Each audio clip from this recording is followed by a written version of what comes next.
Hey everybody, it's Kneecap here, and in this video I'm going to be giving you rating tips for beginning and returning players. So you might just be new to rating, or you might be returning to rating after a very long absence where things have changed a little bit. This video is mostly meant for introducing you into rating. If you're a mid-level raider, some of this info may interest you, but if you are a cutting-edge player, for example, this is probably just going to be things that you already know, right? These are not in any particular order of significance, merely just in order that I felt sounded the best as far as, if I was going to reference something from earlier in the video later on. But so there's no order of importance necessarily. As we get started here, our first two tips are going to rely on outside sources exclusively, and I'll provide links for these websites below. I'm not going to get into add-ons, which also are outside sources. I will say to use DVM or Bigwigs, whichever one you prefer, as your main add-on for sure, if you're going to be getting into rating. The reason I'm not going to get into the add-ons is because I've found in previous videos that I have to explain how to download and install and use the clients and everything else, which is a different video. Frankly, I might have already done that video before when I first started the channel. So number one, we have two websites here, raidbots.com and bloodmallet.com. Again, I'll provide these links below. Now, these are only used for damage simulation, essentially. So tanks and DPS players can use these. Healing kind of gets the short end of the stick in all these new age things where it's mostly relying on guides. There are ways to simulate healing and stuff like that, or at least test it out. But these main sites don't focus on it. So you're better off looking for guides from your people like that as far as healing goes. That'll be a common theme here. So raidbots.com, this site is extremely helpful in making sure you're playing as well as you should be.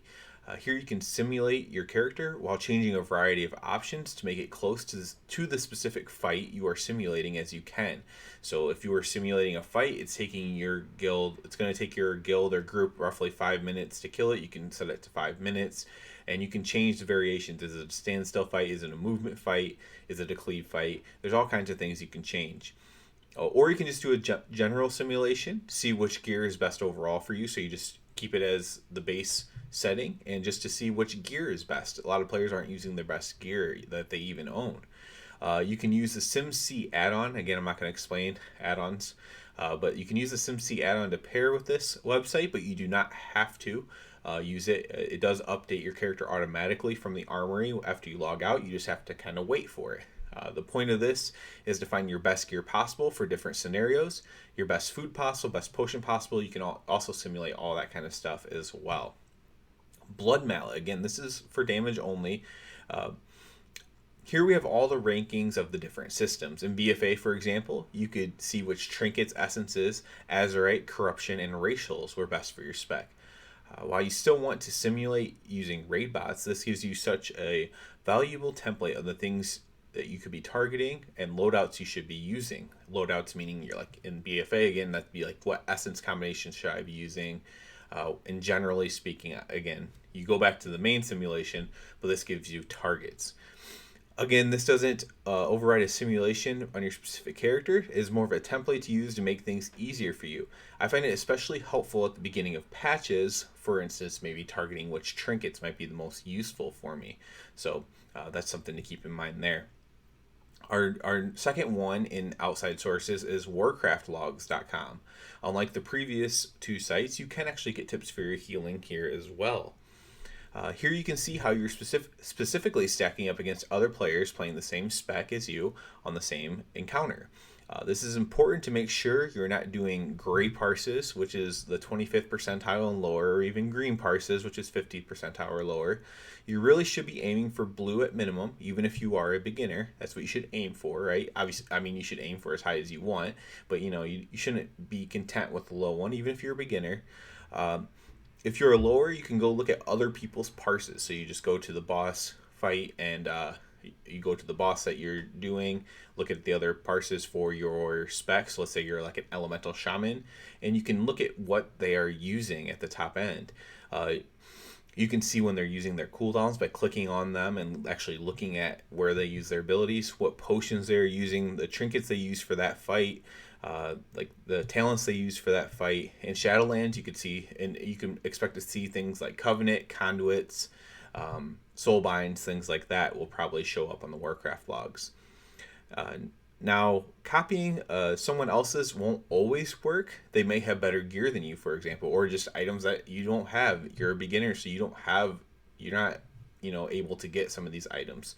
So it might be helpful for you to find a good parse of people who are near your item level and therefore probably have similar stats or similar items that they can have acquired. So you can actually just go through and search through eye levels, look for a preferably a purple or legendary parse of your item level, and go from there. Now, if your item level is way lower, it doesn't show the item level parse on the main page, so you might just be looking for the best one available at that high level in that case. Coming in, we have another little section here, and it's called Know Your Class. So our third tip is to know your rotation. First, let's talk from strictly a DPS's view. This sounds simple, and it is mostly. It could better be named Know Your Button Pressing Priority. With all the procs in WoW, after your opener, you're likely just pressing your buttons based on their priority of usefulness. Different specs have harder priorities than others. Your opener is how you start the fight. With hero, and it sometimes can be without it, so you might have two separate openers depending on that. You can find both your openers and your button priority and guides on Icy Veins and Wowhead. I can provide links for those below as well, and along with the other links from earlier.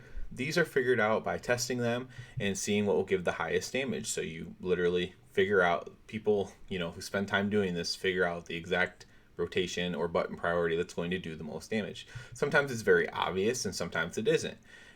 As healers go, you want to read guides similar to finding your opener as a damage dealer. If you pretty much know what to use from looking at Warcraft logs, for example, you're using the right talents, you're using the right trinkets and whatnot, now you just need to know what spells to use in that situation and talents. Healing, well, you know the talents from Warcraft logs, so never mind. Healing is wonky because you will generally have CD rotations, so you might not optimize your healing every single fight. My biggest personal tip is just understanding how all your heals work. Know when to use an AoE heal or a single target heal. Know what fights you can burn mana and what ones to conserve mana on. A lot of it is trial and error, unless you are reading someone else's guide or watching a video of a guide of a top player playing your healing spec. At number 4, we have know your consumables and enchants and all those kind of things. This one's pretty straightforward. What flask to use, what potion, food, enchants, everything that modifies your character's output. If you're dealing damage, you can simply simulate which one does the most damage, and you can copycat from a guide. If you're healing, once again, you are more reliant on just looking at guides or finding a top player who makes videos for your spec. For tanking, a lot of times you can get away with just doing damage, so you can just simulate it, but you do need to make sure to check if you should be using defensive modifiers instead of damage dealing ones. At number 5, we have know when to use your cooldowns. This really separates a lot of players from each other, and it's important for all 3 phases of the game. As DPS, you need to know when to use your cooldown in each fight so that you maximize your damage. You can copycat or you can trial and error doing this during the fight during your progression. Should you save your DPS CD for when ads come, or use it earlier to get an extra CD later on in the fight? These are important things to find out. As a healer, you need to know if there is a healing rotation. If there is, it's straightforward. You use big heal X cooldown when Y in the fight happens. So you have a rotation set, so you know when you're going to be using it. It's not up for discussion. If you don't, though, you need to just understand what each of your healing cooldowns do and when is appropriate time to use it. For example, using a priest barrier right before the raid is about to spread or run around for the fight is probably not the best choice, right? So you're putting a straight heal down when people are moving around everywhere. It's not going to get much use. That's a very simplistic one, but a good example nonetheless. For tanking, you're mostly talking about your defensive cooldowns. You need to know what talented cooldowns are for which fights, which you can find from Warcraft logs usually, and if not a guide.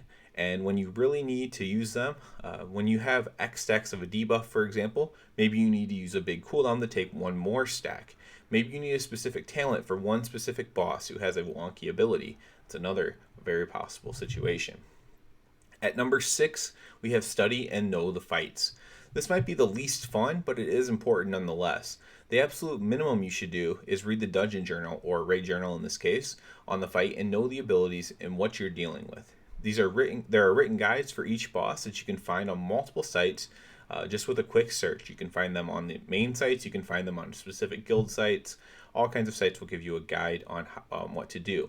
If you're a visual learner, you can find boss guides on YouTube ahead of time as well. Some people will get really specific and actually watch a top player who's playing the same class spec as them, and it can be from the actual point of view you'll be playing in. So that can be extremely helpful for you if you are a visual learner. Last, our 7th tip, teamwork makes the dream work. For the final tip, I'll go slightly less serious, but still very, very important. Raid is a team of people, especially if it's a guild, but even if it's not. Unless you are on a run simply to try to parse, which I do not endorse, but it is reality sometimes, your goal is killing bosses and getting gear, whether for you or for others. If you have to sacrifice your damage to soak something, do it. If you have to sacrifice your healing done because the other healers have better cooldowns to use at certain points, then you should go along with that. Perhaps another fight you will get to shine.